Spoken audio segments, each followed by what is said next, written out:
There's a thin stretch of land where ocean pulls one way and the sky pulls another, and the ground in between never quite rests. The towers once whispered into the dark, and the dark listened back. They said it was only signals, only science, only curiosity. But curiosity is a hunger, and hunger doesn't always know when to stop. They fed it with children's minds, with broken memories, with questions no one should have asked out loud. And something in that place learned how to answer. Not in words, not in numbers, but in openings. Because some doors aren't found, they're made. And some keys aren't held, they become. Tonight we're not following a map, we're following a frequency.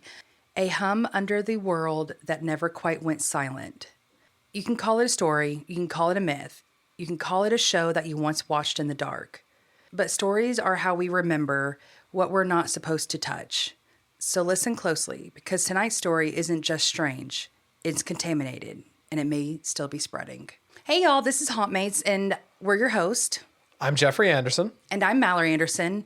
And I don't think we've ever said this out loud, but we are a husband-wife podcast. I don't think we've ever actually mentioned that. We may have on like one of the first episodes, but I mean... I forget what we talk about, though, sometimes. So do I. Like, I forget what we banter. Same. And, like, I'll have people listen to it, like, that I know, and they'll comment back or, like, text us back, and I'm like, yeah, what did I say? I forgot. And I'm like, ha, ha, ha, that was so funny. I'm like, wait, what did I say? You're like, wait, what was funny? Yeah. Yeah. But we missed y'all. What was it? Was it last week we missed them? Yeah. Yeah, we were off last week. Holidays got a little crazy. Yeah. Holidays got crazy. There was a birthday in there. Yeah. It doesn't help like I have a birthday right before December. Well, it's right in December, but it's right before Christmas and the holidays.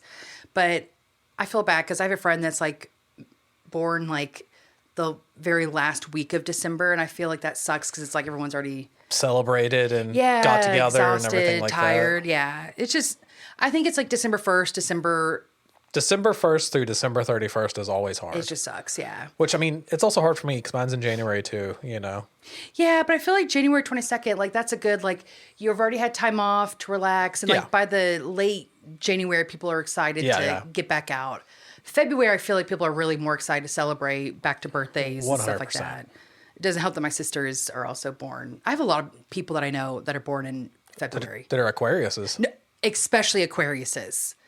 Like, I don't know if it's a thing, but as a Sagittarius, I have a lot of Aquarius friends and acquaintances. I have 3 family members that are Aquariuses, and then I have 2 good friends that are Aquariuses. Yeah. That I know that are Aquariuses. I'm sure I have more and don't realize it. Yeah. There's probably a ton more, and you're just like, oh, I've never talked about astrology with you. Yeah, I'm like, I'm sure, but I don't know about you, but this Christmas was exhausting. I'm still exhausted from Christmas. I know. I feel like I just got energy back. And it's like after the new year. Yeah. But also, too, I feel like we did a lot of relaxing. Like for my birthday, we didn't do anything. You were like, what do you want to do for your birthday? And I was like, just nothing. Nothing. I just want to chill. I want to chill. I want everyone to leave me the fuck alone. Yeah.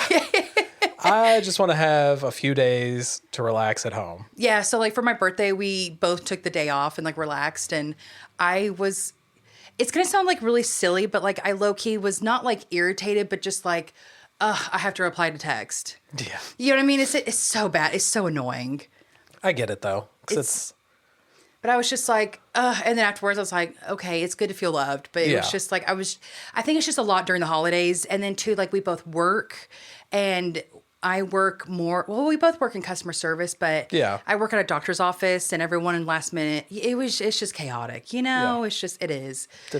I work at a car dealership, so I was dealing with people needing to get their cars fixed to go out of town and go traveling. Yeah, so we both like work in a very chaotic, December-filled like place. Yeah, you know. But again, it's just like I think it's everywhere, you know. But I don't think it helps working in customer service. Yeah, you know. No.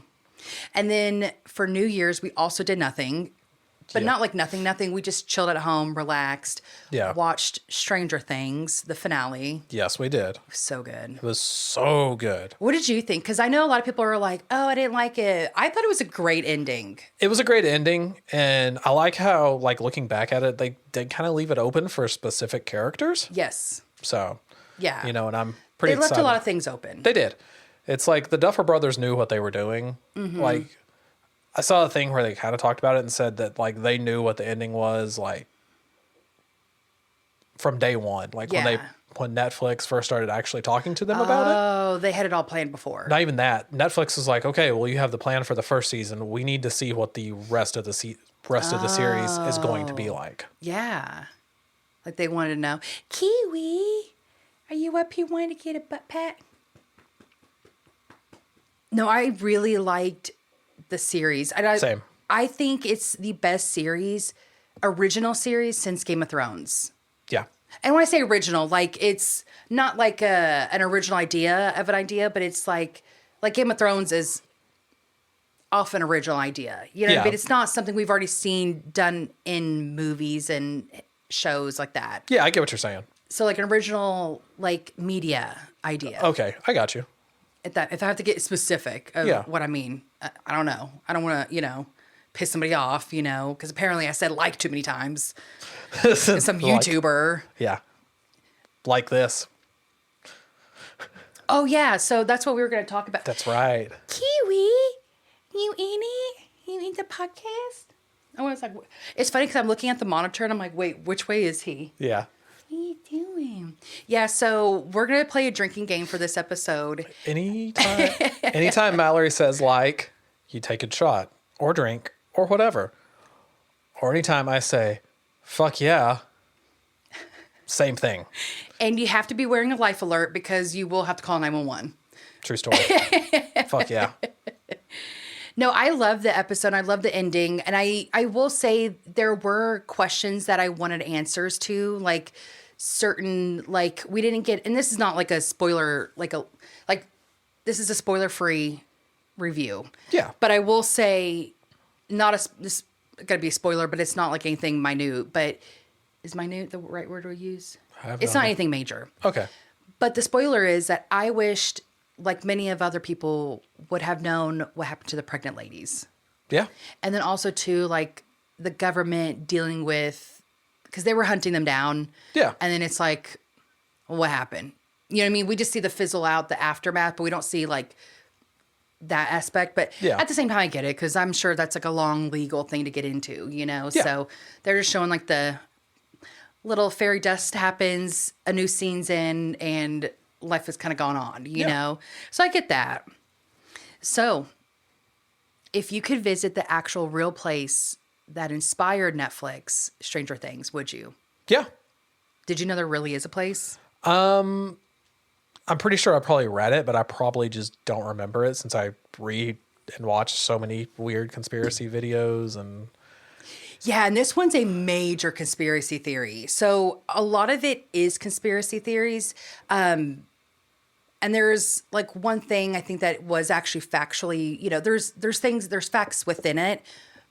But again, there's a lot of like conspiracy theories. It starts with a fact and then it kind of snowballs, right? Yeah, just kind of spirals out of control. Yeah. So the real place in Montauk is actually in New York. It's at Camp Hero State Park, located in Long Island. And if you were like me, when I saw the name Montauk, I immediately thought of the last line. Meet me in Montauk. Oh, yeah. There was that. What do you mean the last line? What are you thinking of, Montauk? Spoiler. Remember in Stranger Things when Hopper says it, he goes, yeah, he's like, I hear they need some help up in Montauk. Yes. So that was a amazing play because... Well, we'll get into that, why that was an amazing play. Okay. Playoff. Sorry, I didn't mean to jump so far ahead here. No, you're not jumping ahead. I wanted to say something, but I'm like, no, I mentioned that like later. So the original concept for Stranger Things actually was going to be called Montauk. Oh, really? Yeah. Then they changed it to Stranger Things. Gotcha. Yeah. Okay. But I guess it was like maybe all the alleged things that happened with it. It was a little too controversial to call it Montauk. Okay. So they switched it to Stranger Things. That's interesting. Yeah. And I think it was like Montauk or like Project Montauk, but I think it was definitely Montauk. I think it was Project Montauk. I think I remember reading that. Yeah. And then whenever I heard the name Montauk, I immediately didn't think of that as a conspiracy. I'm not a conspiracy theorist, but like it's interesting. Yeah. But I didn't think of that first. I immediately thought of Meet Me in Montauk with, oh my God, Eternal Sunshine and Spotless Mind. Okay. Yeah. And then what's kind of eerie that also has like a play into it because remember in this Eternal Sunshine of the Spotless Mind, they were erasing memories. It was a thing. You're so right. Remember in Stranger Things, They're dealing with people's memories and time travel. And... Exactly. So it's kind of weird. It's like, what's going on in Montauk? Yeah. What's up in there? Yeah. I mean, I've never been. We never been to Long Island when we went to New York. No, we talked about it. We actually talked about going to Montauk, but we just didn't go. Yeah, well, it was expensive. Remember when we were going to summer to go to Montauk, and we didn't realize it's actually part of like Manhattan, like Island. So I didn't realize that's why it is so expensive to go there. And then two, we were trying to go in the summer, and I mean, as a Texan, I don't know this thing, so like I didn't realize that like the Northerners go there to summer. Yeah. Like how we go to Galveston. Yeah, that makes... I mean, I think their water's a lot bluer than ours, but... And colder. Way colder. Way colder. Yeah, ours just looks like a lake. Can we link it down? I love how he'll just come up here. I know. I love how he is now a prop in the podcast. Yeah, leave him in. Oh, I will. So, do you know what the Montauk Project actually is? No, I don't. So, the Montauk Project is the name given to a series of alleged secret U.S. government experiments said to have taken place primarily at Camp Hero. Interesting. So, Camp Hero actually was a Cold War radar base, and that's where the Montauk Point Air Force Station actually was. And it actually... oh, wait, we should do actually with that, too. Like and actually for the drinking game. Yep, like and actually for the drinking game. So the operation, it went through like the 1950s to the 1980s. So there is a radio tower, and the radio tower there is they have a radio tower there, and it's an AN / I guess like FPS 35 radar. I have no idea what that is. I have no idea what the hell that is. But conspiracy theories say it is actually, it wasn't only just for scanning for Soviets.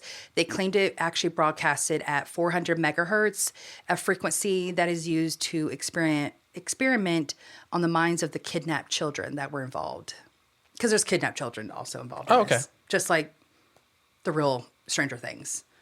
So there's a lot of parallels and a lot of like similarities. You can tell that they got some. They got a lot of their idea from what was going on in Montauk. Yeah. And so what people alleged is a big word that's used throughout it. So what allegedly happened was the continuation of MK Ultra. And if you're like me, I don't know what the hell that was. I read about it and looked into it at one point in my life. Oh, did you really? I think it was when I first started the podcast, actually. I don't remember much about it, just because I was like, I want my first episode to be fucking cool.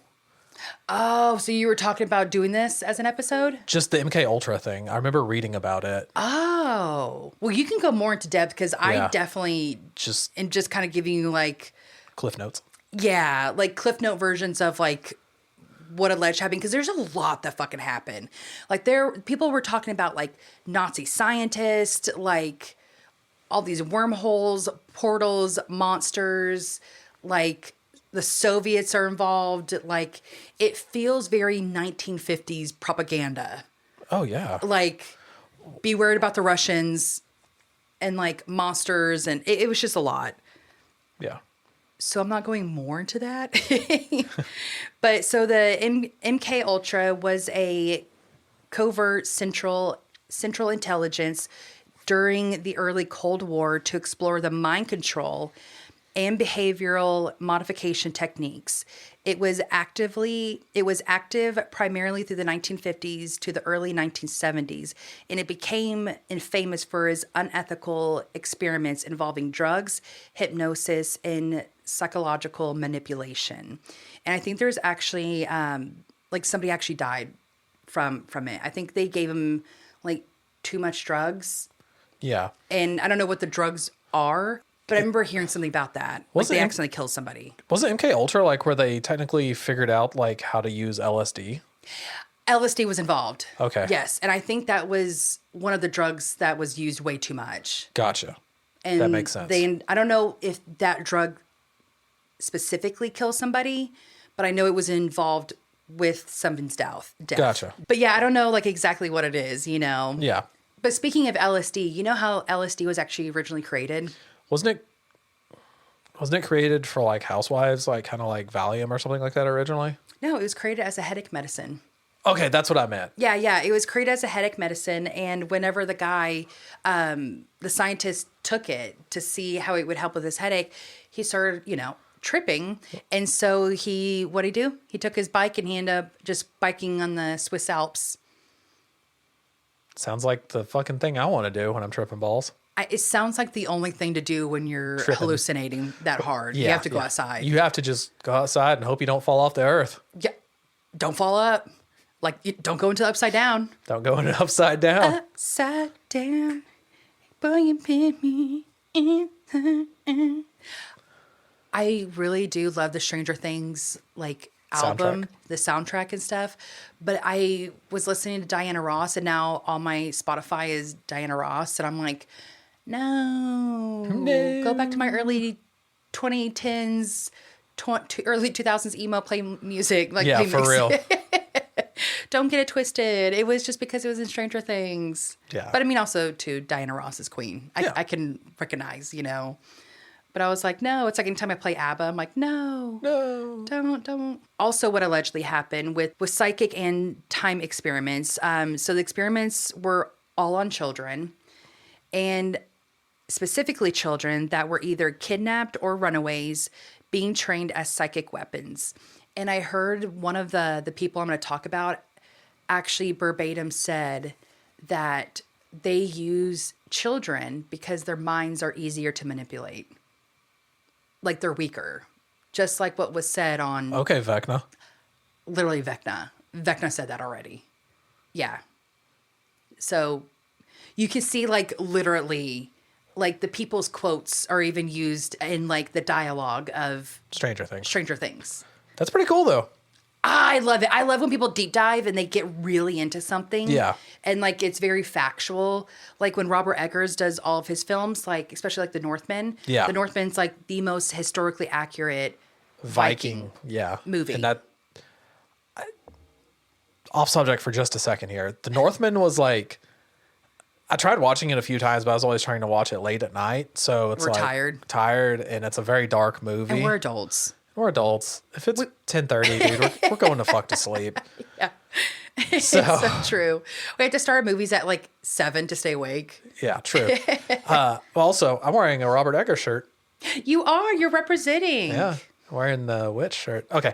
You can't see it, but I'm wearing... It's a Vive because, I love Scottish and all things Scottish. So yeah.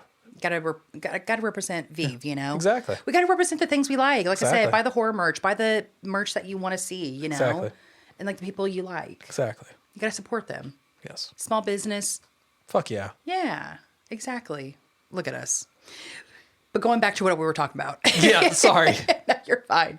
So there were time travel experiments summoning portals, remote viewing, and psychic warfare. They opened wormholes and portals. Again, they also said that there were Nazi scientists involved. It's all over the place. And there was even a Montauk chair. So there was an actual chair. There was an actual chair, kind of like how Elle would be in the pool. Like in the tanks? Well, yeah, would be in the tanks and stuff because she needed water. She needed to be buoyant with the salt water. Yeah. So there was a Montauk chair, again, a chair named the Montauk chair. Yeah. And because it was so infamous that it would help amplify the children's psychic abilities. And then one experiment was actually on Duncan Cameron, allegedly created a monster that had to be destroyed. And Duncan Cameron, I'm sorry, is the guy that quoted that they used children because of how weak they were and easily to be manipulated. That is insane. Yeah. And he recalled what have happened to him. But let's go to the beginning, right? Yeah. Because where did all this begin? Where did it begin? Where did it begin? Where did people start talking about it? Where it began that they were testing him, but who started the lore first, right? Gotcha. Who opened the can of worms? So where the story began is the Montauk Project lore largely associates from two people. So first, Preston Nichols and second, Peter Moon, from their 1992 book series, the Montauk Project, Experiments in Time. So these are alleged survivor testimonies in this book. Yeah. And I really want to read it. I really wish I would have read it now. Yeah. But we're just starting off at Hauntmates. You know what I mean? I really want to start getting good at like deep diving and having like multiple part series. Yeah, same. You know? And I've already talked about it. I'm already kind of working on it. Yeah. So. And it's like we're still figuring everything out. We're still figuring out our intros, our outros, how we want to do the webs. We're even trying to figure out how we want to talk. Like Jeff likes to use the prompt. I cannot use a fucking prompter. So it's it's like a prompter. So we use the iPad and we can like see on there and Jeff will read it like a prompter, like a teleprompter. Yeah. Me, absolutely the fuck not. I fucking broke down, wigged out, freaked out, not doing it. Just like this. I started like, nope, can't do it. I hate this shit. Yeah. And I mean, like, even Freaked out. Sometimes even like when we're going to be recording days, like we really don't talk to each other a lot. So we have stuff to banter back and forth about. Yeah, because you were telling me like, hey, do you want to hear like my episode I'm thinking about? I'm like, no, don't tell me because we need that. You know what I mean? Yeah. Like if we're already bantering it right now in the drive-through line at Starbucks, like we're going to not have our momentum talking about exactly. it, which I'm really happy we're doing because we're just learning how we're doing this, Well, we're like 14 episodes in. We're still figuring it out. Yeah, please stay with us. And if you're just now joining us, just know it will get better. It will get so much better. If you think it's okay now, just imagine how much better it's going to be. We're just now getting started, Exactly. Just imagine when we're professionals. Because right now we're not. We're semi-professionals. We're semi-professionals. At least. We're manifesting. We're professionals. 2026, we're manifesting. So Nichols claimed that he recovered his memories. And then there's links to real declassified programs like the MK Ultra previously mentioned. And some critics even will note the inconsistencies and lack of physical proof. But supporters will actually argue that that's the absence of the evidence is the proof. I could see that. Especially since we do know MK Ultra really did happen. Yeah. So there's another guy named Al Bielek, and he is a participant survivor in multiple secret government programs, including the Montauk Project. And he is a victim of memory wiping whose memories were turned, quotation marks, in the late 1980s. Because again, some people believe it, some people don't, right? Yeah. He became famous in the conspiracy world through lectures, radio shows, and books in the 1990s. He also worked underground in a time-controlled and conscious lab. Again, Stranger Things. The site was part of a timeline manipulation program. So he claimed that the Montauk Project was used to open portals, send people to the past and to future timelines, repair damages from an earlier experiments prior. So he also claimed that he had traveled to 2137 and 2749. What do you think he saw in 2749? The end of the world? Pretty close. Oh, monsters?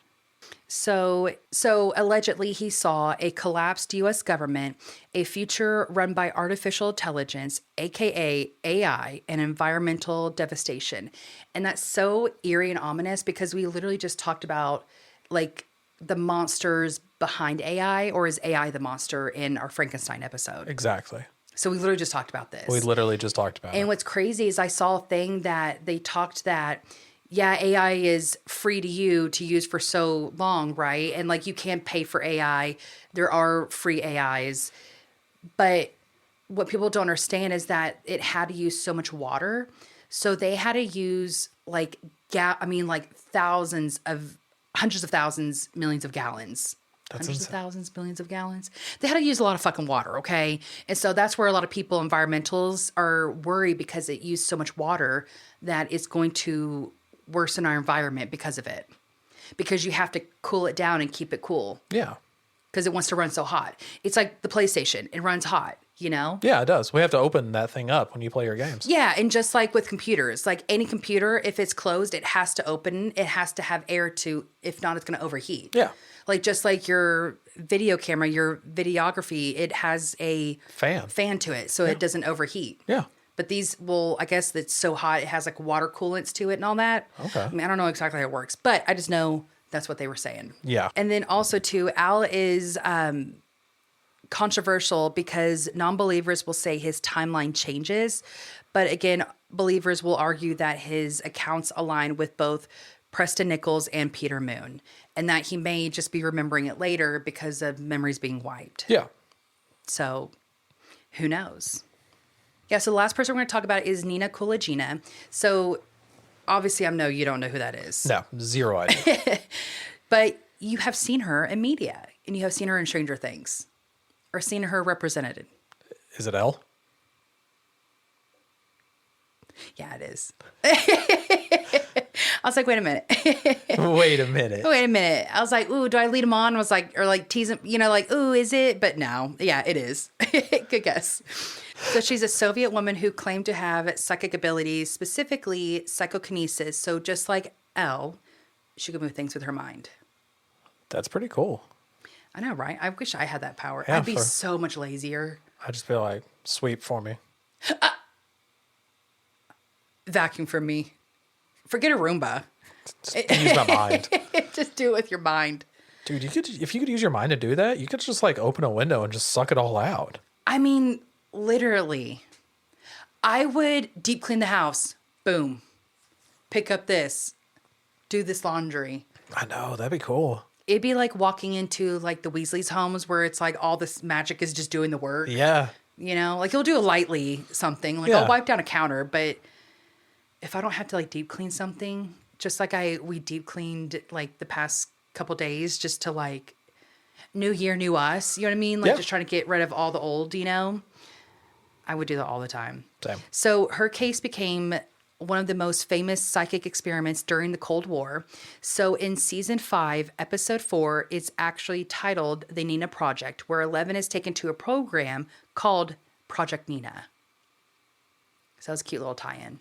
That's crazy. I didn't realize that. Yeah, I know. I didn't realize that either until I was like looking everything up, and I was like, how is she tied to all this? And then I was like, oh, she really is representative in The show. Yeah, the show and like what was kind of going on. Yeah. So her abilities, again, are supposed to mirror Elle's, 11's, because again, with the nosebleeds. So with the nosebleeds, when Elle will get her nosebleeds, Yeah. and maybe somebody else we know of, that it, spoilers, not spoilers. Hopefully you've caught on by now, right? Like you've already watched it. Hopefully. But her nosebleeds are supposed to represent the strain and like the exhausting, like it's supposed to physically represent the strain it is, like the strain to use her powers. Gotcha. So it's very Baby Yoda of her. I was about to say, it's kind of like Baby Yoda, where he did the little handout and he goes sleep. he sleeps. He sleeps. It's so cute. He's like, oh, I'm tuckered out. And he just goes, It's true. so cute. Anytime I see like Baby Yoda stuff, it makes me so happy. I love Same. I love Baby Yoda. I love Grogu. Grogu's so cute. I really think it's cool, like how the Duffer Brothers did. You know what I'm saying? Like take so much inspiration from an actual real life thing. Yeah. And incorporate it. And like, there's so many callbacks to it, like in the show, like you were talking about, like the Nina Project is the title of an episode, and like how she also got nosebleeds, like Nina did. Yeah. And then just like the fact that, like we said, Hopper in the last one goes, I hear they need help in Montauk. Exactly. Yes. It like all ties into each other. Yes. It's like everything's connected. Yes. So here's something that I was thinking about like the whole time. Yeah. Back in, it may have been like the late 90s, early 2000s, there was a thing that washed up on the beach. It was called the Montauk Monster. I don't know anything about this. Tell me. People are not 100% sure if it was a dog that had been out in the sea and died and like all the hair had come off of it. Oh, God. Or if it was some kind of weird fucking mutation. Just like the ending of Stranger Things. Yes. I believe. Was Montauk ever just a place, or was it always a doorway? A quiet edge of land where signals were sent into the dark and something in the dark may have answered. Maybe it was only your radio waves and broken memories. Maybe it was fear looking for a shape. Or maybe the minds they pushed too far didn't break at all. Maybe they opened. Because some doors aren't made out of wood or steel. Some doors are made out of thought. And one of those thoughts learned how to open itself, and it doesn't forget. They say the towers are silent now. They say the children grew up. They say the program ended. But the stories like this don't end, they migrate. They slip into other places, other names, other dreams. And maybe that's why we still feel it, that hum over the world, that sense that something is listening when we think out loud too loudly. If this story stirs something in you, leave us a review, share it, and tell us which thread to follow next. You can find us on all platforms at Hauntmates. And if you have a story of your own, strange dreams, missing time, places that felt wrong, send it to howdy@hauntmates.com. You might just hear it on our featured listener tales. We'll see y'all next time. Until then, listen closely because some signals don't fade.